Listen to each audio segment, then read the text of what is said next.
All right. I want to welcome everyone back to Drunk Sports Talk, New York's new number one sports talk show.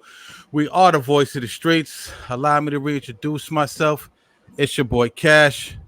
And you know that brother on the other side of me is Q. And today we have a extremely special guest. In my opinion, the best Giants podcast out there. Stellar analysis, player profile breakdowns, training camp coverage. These guys, stats galore. These guys, they have it all covered. Incredible show. The one and only Bobby Skinner from Talkin Giants. What's going on, sir?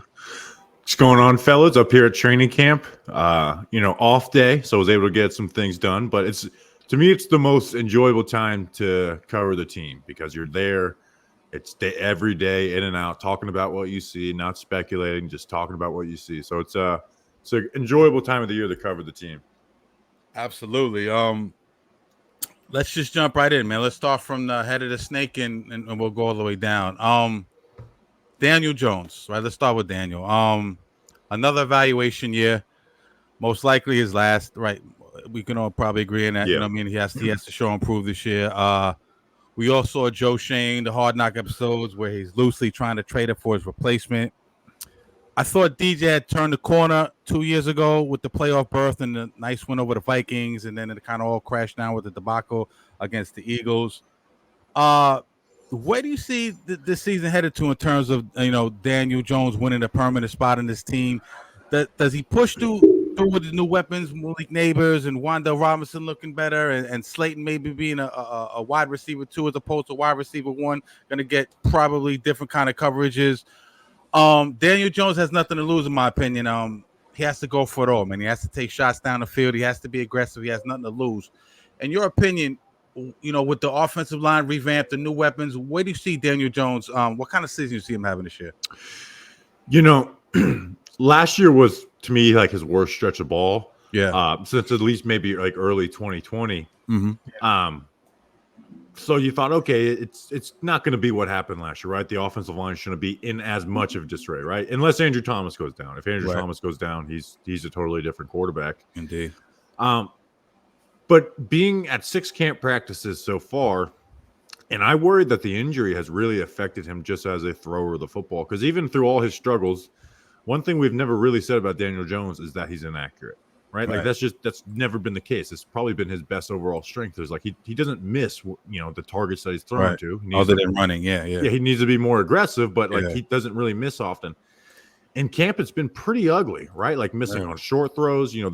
Guys have been getting open downfield and has been missing by a lot. So they got a lot of time to hopefully get his ACL and neck in line to get back to that.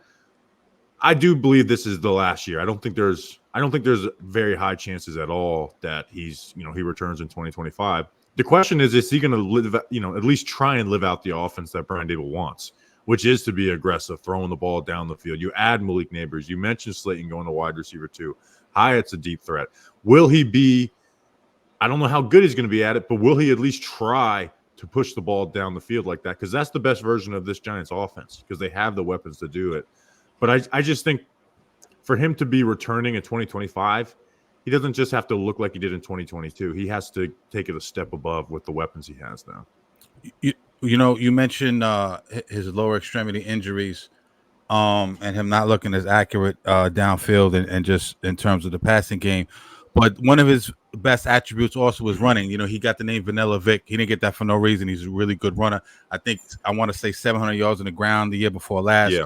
How is his wheels looking so far this year? He looks fine with that, right? Like he's moving around fast whenever he does run. He's fine. You could tell he's taking, his rehab serious. So the legs are fine, right? You don't see that much in training camp because they don't sack the QB anyways. Right. But the legs look good. It's just he's been injured a lot. It's not about I'm not worried about him re-injuring his ACL.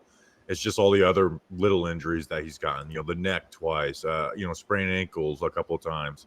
It's if he's using his legs a lot, he just puts himself more in harm's way. Let's talk about this injury clause. He has his injury clause in his contract. We saw something similar to that with Sean Payton and Russell Wilson in Denver. They're not allowed to cut him, right, if he gets injured and he can't pass the physical after a certain amount of time. Do you see if he gets off to a bad start, them hooking him immediately and throwing Drew Lock in there? Drew Lock is a very competent backup from Seattle. Or are they going to let him play the season out, so to speak? Honestly, if Tyrod was here, I think it'd be a little more conversation of, who's starting, because Locke has not looked very good either, right? And Locke is who he is. But as far as the injury, it's in theory it sounds good, but you can't really tell the team you're benching a guy because of injury. Like, it has to be because of just really, really poor play, and they actually think Locke gives them the better chance. Now, if you get down to the last 3 games of the year, then it's a conversation. But I don't really see it being a realistic idea for them the first 12 weeks of the year. Right. Just because that's hard to sell to a locker room and then convince those guys to show up for you, and then after year 3, that's how you lose your job is locker rooms falling apart like that. No, absolutely. Where does the DeVito fit in all of this? You heard him basically the other day, kind of somewhat of an ultimatum. He basically said, and I'm paraphrasing a little bit, it'd be a gamble for them to cut me.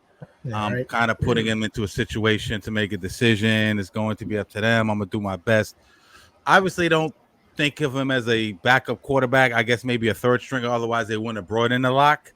Where does he had that marvelous, I call it the Jeremy Lin sanity run last year for the Giants. Where does he fit in all this in terms of what he's saying and how the Giants perceive him?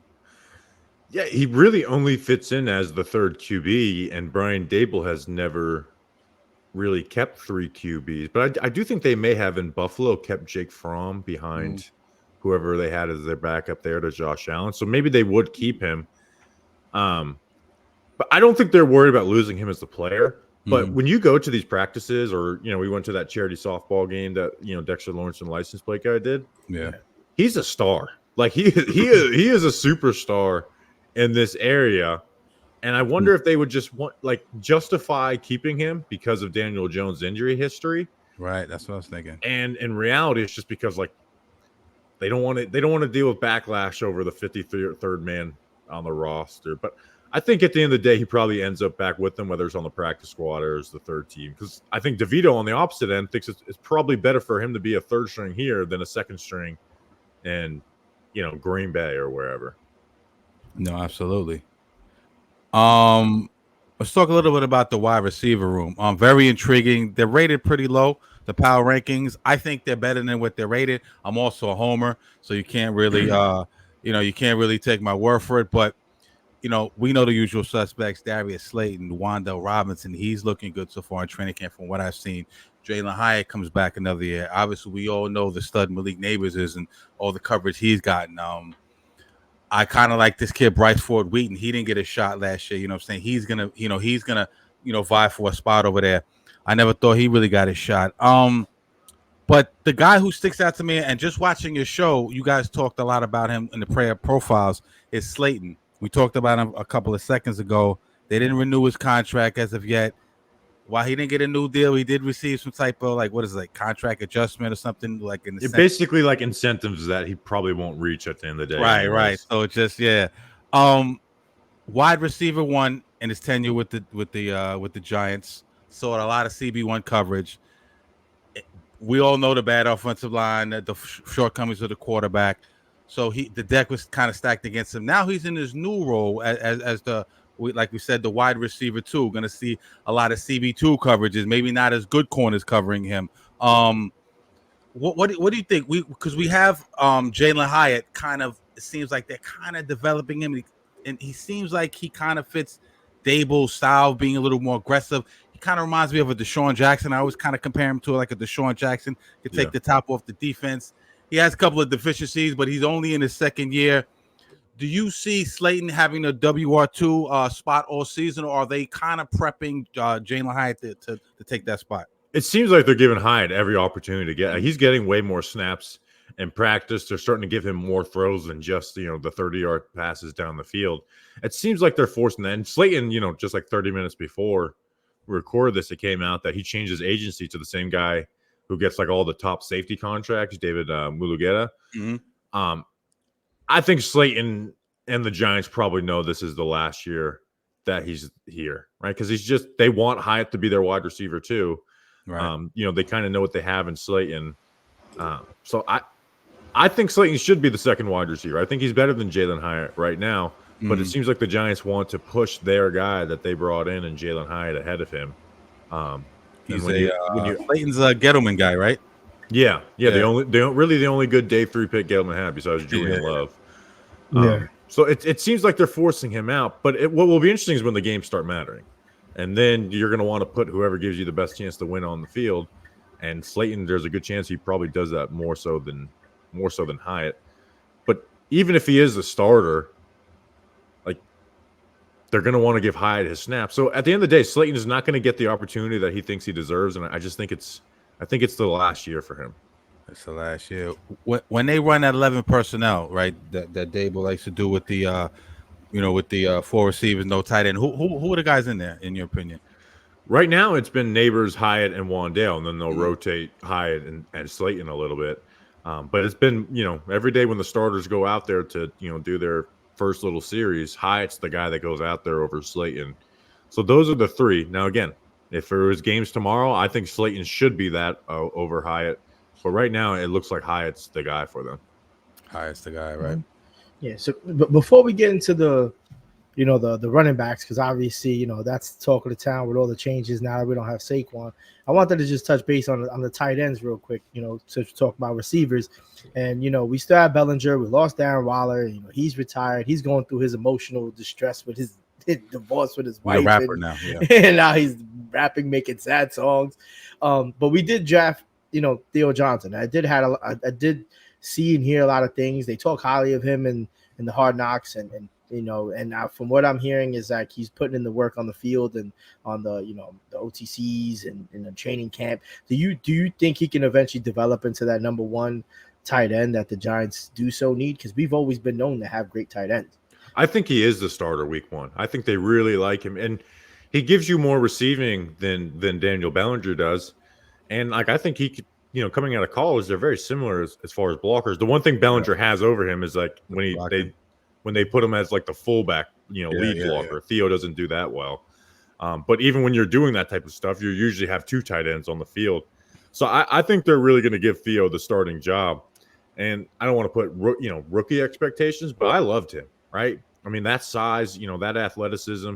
He's actually like a fairly decent route runner, and you could see, the things he needs to get better at can be better. Like, we do the draft stuff. Brock Bowers was the top tight end for me, and Theo Johnson was a second, right? It's like the first time that the Giants drafted somebody that I'm just like, he's way better than what he's being rated right now. So I'm excited for him, and I do think he's going to be the starter week 1. I don't think they love Bellinger as much as the fan base or media does, because like you said, they went and got Waller and Bellinger's second year, and then they go and get Theo Johnson, the year after. I think they have big plans for Johnson.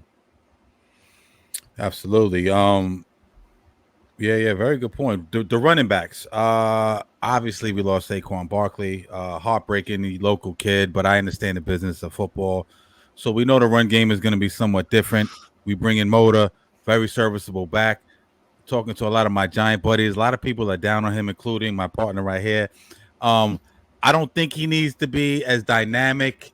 Going from Saquon is super dynamic, so anything's going to feel like kind of like a letdown. But I don't think he needs to be dynamic. I think he needs to be solid, be able to move the chains, be a serviceable back.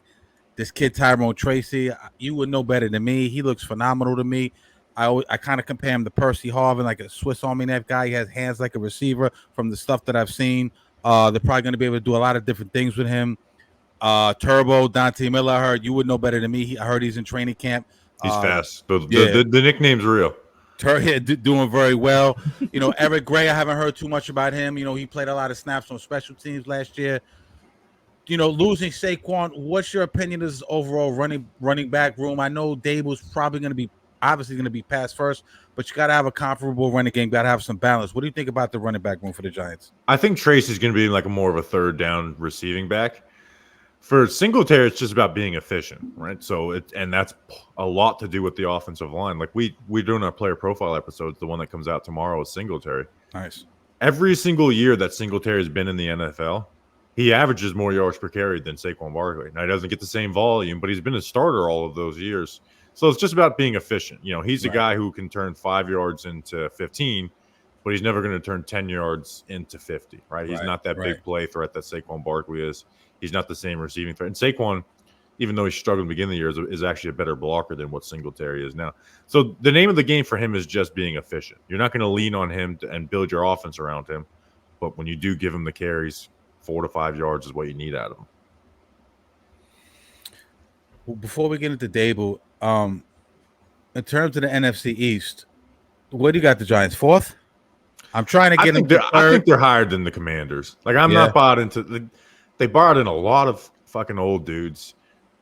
Their secondary is awful. Their offensive line's awful. Yeah. And I like Jaden Daniels, but that's not a great place to put him, behind that offensive line. I know I love Terry McLaurin. I've loved him since day one. Yeah, he's good. But outside of that, they just don't have much to offer him. So I do have them as the 3rd team in the end. And I think a big part of that is Dable, right? Like, think about how much shit went wrong last year. From the first drive of the season, where a field goal gets blocked for a touchdown, and that's not even the worst thing that happened on the play. Andrew Thomas, their most important offensive player, got injured. Yeah. Then other offensive linemen got injured, and then one got benched. And the season just went to like everything that could have went wrong. They had to play their 3rd-string quarterback. Yeah. And they won 6 games. So I think at the end of the day, they'll win 7 games, 8 games if their key guys can stay healthy. So I do think they're the 3rd team in the NFC East, but it's also clear that the Eagles and Cowboys are just on a different level than what the Giants are now. Yeah, but then again, the Cowboys, they're still searching for some money and some type of contract to sign CD Lamb. Now, we talked about Daniel Jones, and Dak. So now, just before we change subjects and talk about Dable, because I've always wanted to know this too, and that seems like it's almost more even feasible. But Daniel Jones doesn't have the type of season that we need him to have, regardless of injury. Do you foresee, if they don't sign Dak Prescott coming over to the Giants? Or you think the Giants are just going to end up drafting somebody, or, because I don't see Drew Lock becoming the face of the new quarterback, and neither Tommy DeVito. Hopefully not. So we talked about this a couple of months ago. Dak in the regular season is awesome, right? If the Giants got Dak and they kept Brian Dable as the coach, we would be a playoff team every single year. But the thing that stops me from wanting to do it is how he chokes every year in the playoffs. Yeah. Like, how many years? And Jerry Jones is fed up with it. He basically said it the other day, where he's like, we've got a lot we are all in on this year. Yeah. We will see how the playoffs go this year, because we are all in on this year. Basically saying, like, if you choke in the playoffs again, I'm not bringing you back, type of shit. Jerry hasn't liked Dak since they replaced Romo, his boy. It felt like there was always something there. I understand what your point is, though. Yeah. But at some point, like, you do have to judge him on the playoffs, and that's the question, because he's going to get $60 million minimum per year. Yeah. Are you going to give that to a guy who's just shown up the smallest and the biggest moments, right? Yeah. If he was even just like an average quarterback in the playoffs, right? He had some bad games, some really good ones, then I would be all in on it. But I can't give $60 million to a guy who, throws more interceptions than touchdowns when it matters the most.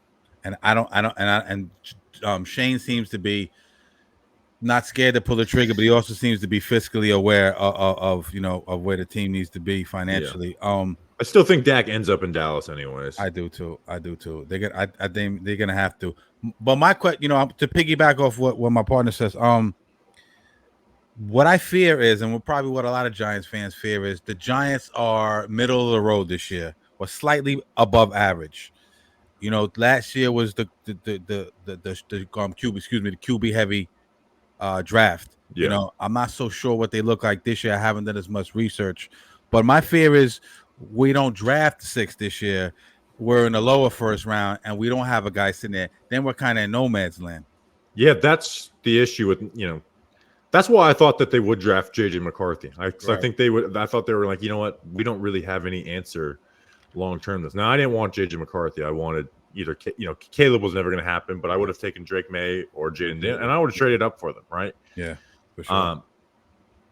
But I just don't think JJ McCarthy is a quarterback you build around. I think he can look good on the Vikings. I don't think he's a QB you just consistently that he lifts everybody up. But the flip side of that is like you said, we have the answer to quarterback for the Giants is to get lucky. that they are in a spot where they can draft one, and it's someone they can believe, whether, like you said, it's someone that falls to the teams that they believe in and other guys don't. Yeah. Or there might not even be QBs in this class. So right. that's what, makes the Dak thing interesting, because that probably would be their best option to upgrade the team next year, would be to sign Dak if he actually does hit free agency. So yeah, that's the shitty thing about not getting the trade for the QB, is like the answer is just the answer is to hope you get lucky and find yourself in the right spot. No, absolutely. All offensive line. It absolutely like, we want to see this team win and be consistently win. I know. And to consistently win, they got to have that QB. And it's like, okay, how are you going to do that? And my answer is I don't know. Right. And they're building That's a shitty thing to say, I agree. They're building out the edges, and you see all these nice pieces coming. We lack depth in certain areas, but it's like, who's going to be the general? So that is concern, but I do have faith in Joe and Brian, Dave's. I think a lot of people say they're on the hot seat. I don't think so. I think it's almost like a Philadelphia thing. Trust the process. I think they're going to get it done. And even so, watching Hard Knock, and I know they're not going to show us everything. I know they have control of the editing. They showed us way more than I thought they would, though. They did, right? I get a renewed confidence in Shane, man. Like, and he's personable, and maybe that's clouding my judgment a little bit, but I think he made some great moves. But Dable, wants to play a lot of 10 personnel, from what I understand. Like we said, wants to almost like a no risk and no biscuit, very aggressive, like he did in Buffalo with Josh Allen. Not only did he take over the play calling, he's running the offensive meetings now. So basically, what is Kaf gonna do? Serve the Gatorade? Like, what is Kaf gonna be there for? Hope he gets a job next year. But like I said, he's running the offensive meetings, took over the offense. Are you excited about Dable basically, taking over all the offensive play calling? And does this offense look way more dynamic, even with Daniel Jones maybe trying to mimic or be like a poor man's Josh Allen? What does it look like with Dable running the offense this year solely? It's up to like I said in the beginning, DJ just pulling the trigger on those throws, because I don't think he's going to be great at it. But if you threw it enough with these types of receivers, you're going to make plays. You're going to have big plays. So I think it'll look good. The challenge for Dable is, one, they kept Mike Kafka for PR reasons, right? Because they didn't want to lose all three coordinators. Yeah. Even though Kafka wanted to leave and he got demoted. Yeah. And they're basically, they gave him that fake assistant head coach role. Yeah. And it's just basically like, okay, you can live out your contract next year. You can leave on your own. But if you're in reality, Dable should have just got someone who he wants as an OC to be like the quote unquote QB coach, or upgraded Tierney. The thing with Dable is don't burn every bridge in the building, right? Like that was, Kafka wanted to go.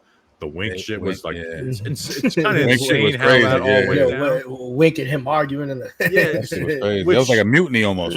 Yeah, it's insane. So it's just like, take care of the relationship parts of the building, and Mara will put up with, a year that's probably not that good. But I think he's a really good offensive coach. And I think, like Tyrod has always been a pretty conservative QB. Last year, he was like the third most aggressive. Yeah. So like, I think he's got that taste of, blood in his mouth. Like, I want 40, 50-yard plays. I don't want to dink and dunk my way down the field. And that's where I think, even though Locke is worse than Jones to me, and it's like clear, I could see Dable at some point in the season saying, screw it. I'm just going to throw the guy in there that's going to take the shots that I want, even if he's not as good of a QB. But it's up to Jones to pull the trigger on that.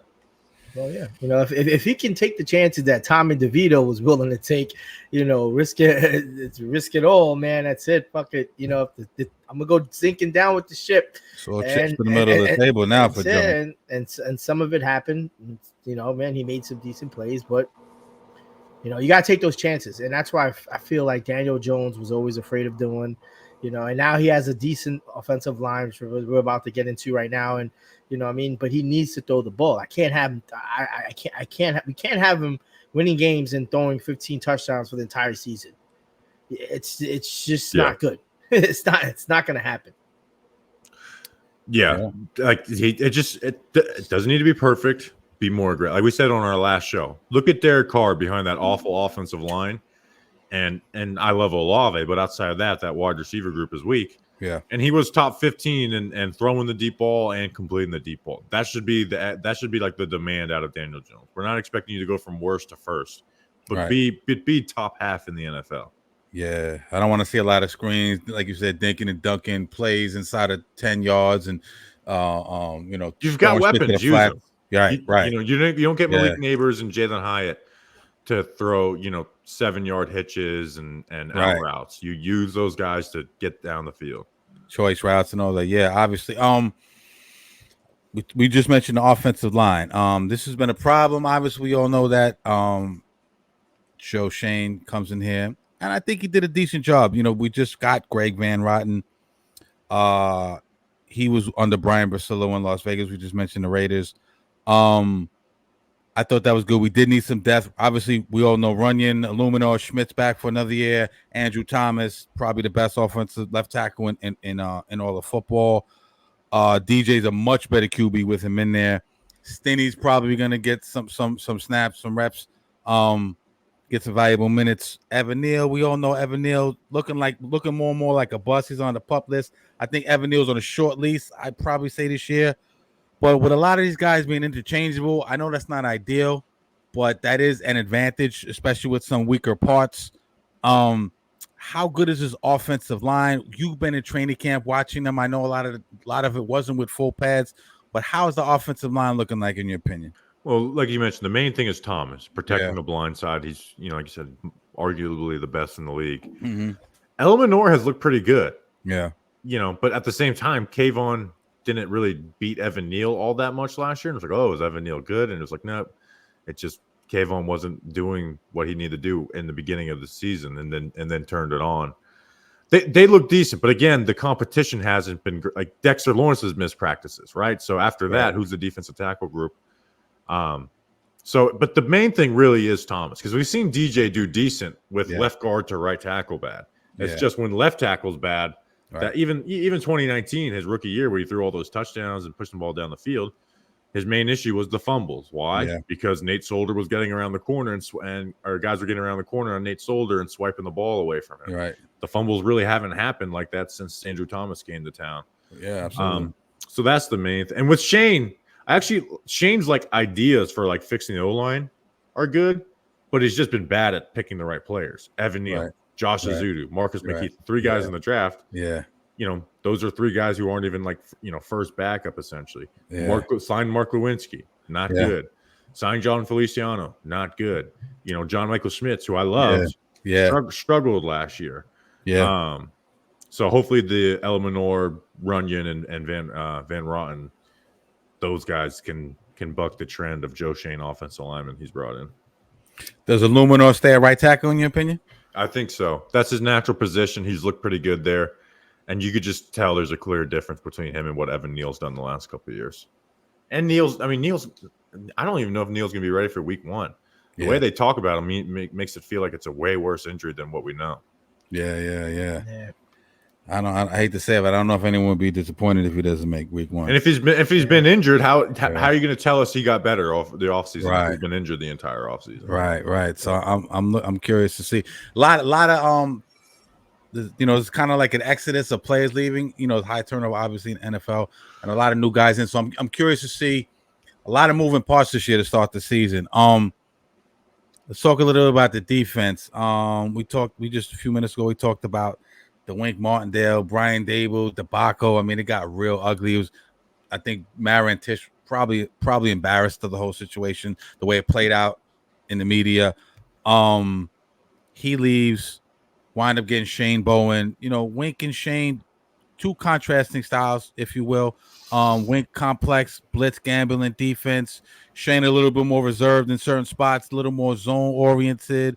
2 high safety looks, fewer blitzes, cover 1, cover 2 kind of guy.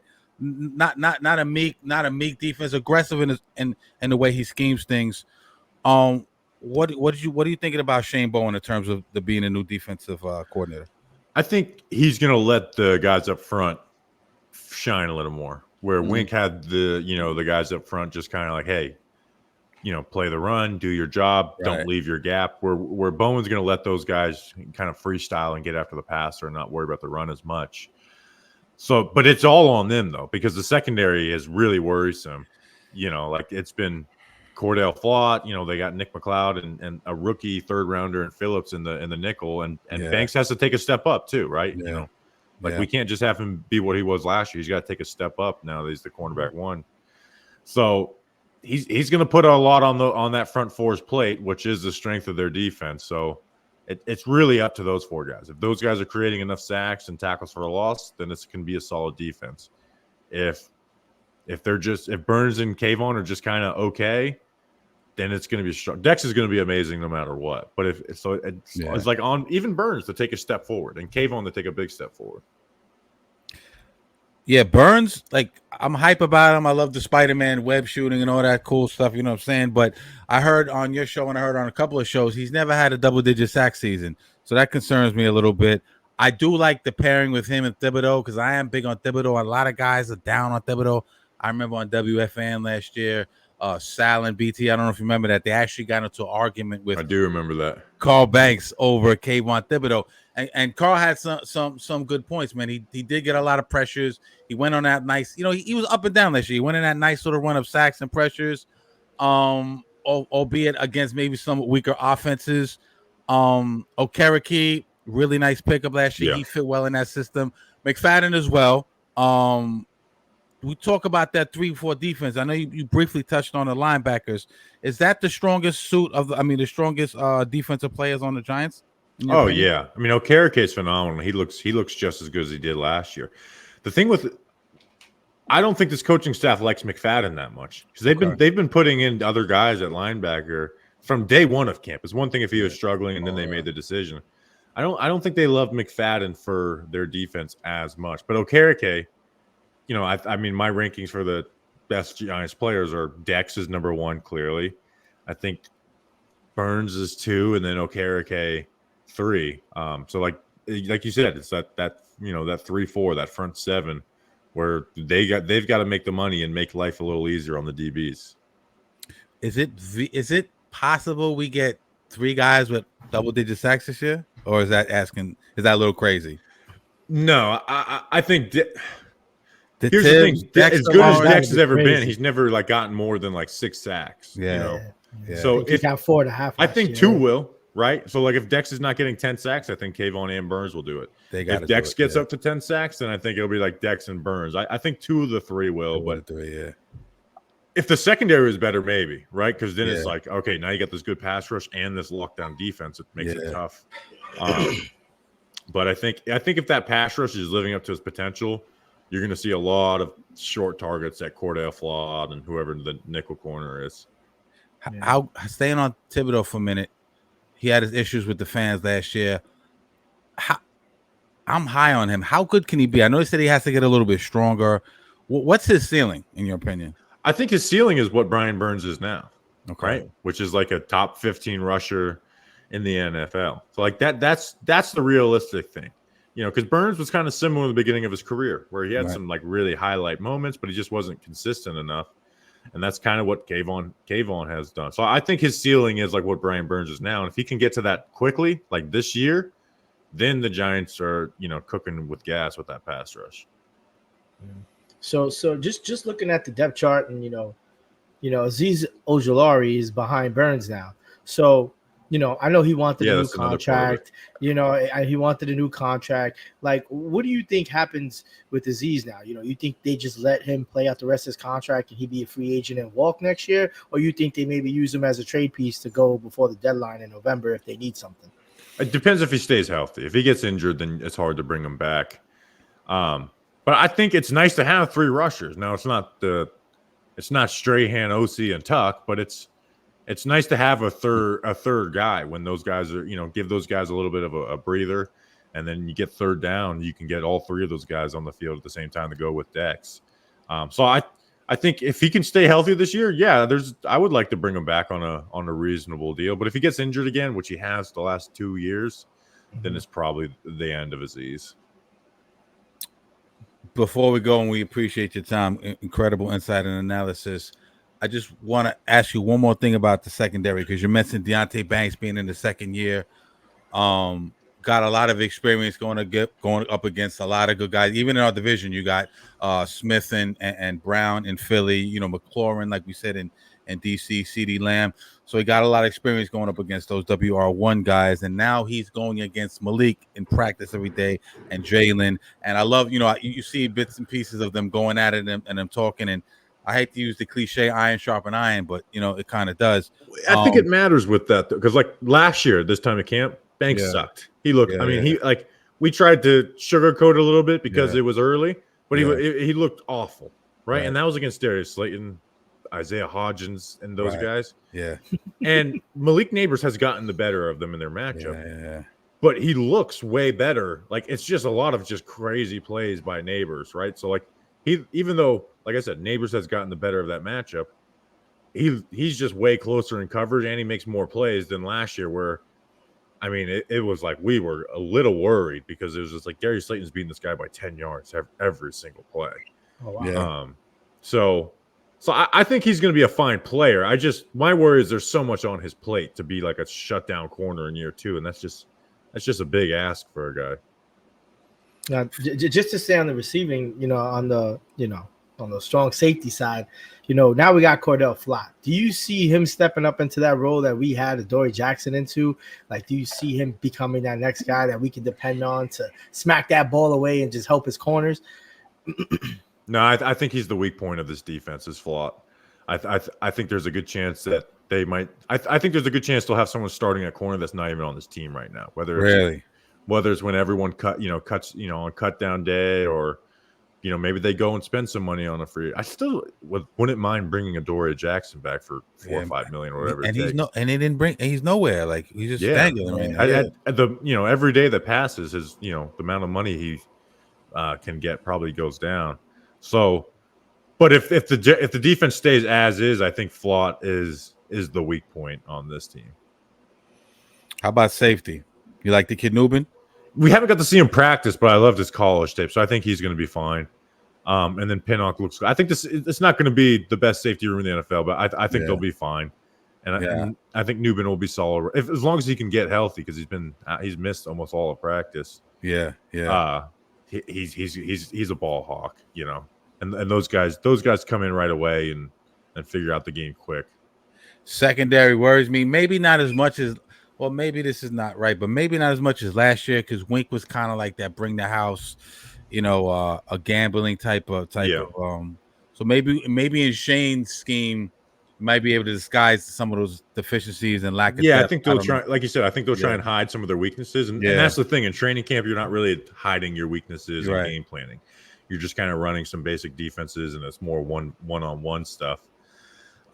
Because we've also seen the last 2 years where Flott looked awful in training camp, and when the season came around, it didn't look great, but he looked a lot better than what we had seen. So I think, once the games get started, they'll know where their weak parts are and try and hide them.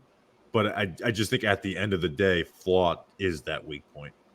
I agree. Before you go, I say 10-7 this year. What's your early prediction? I'm going to go 8-9, because I could talk myself into it. Here's the thing: is like 2-3 injuries to like certain players. Yeah.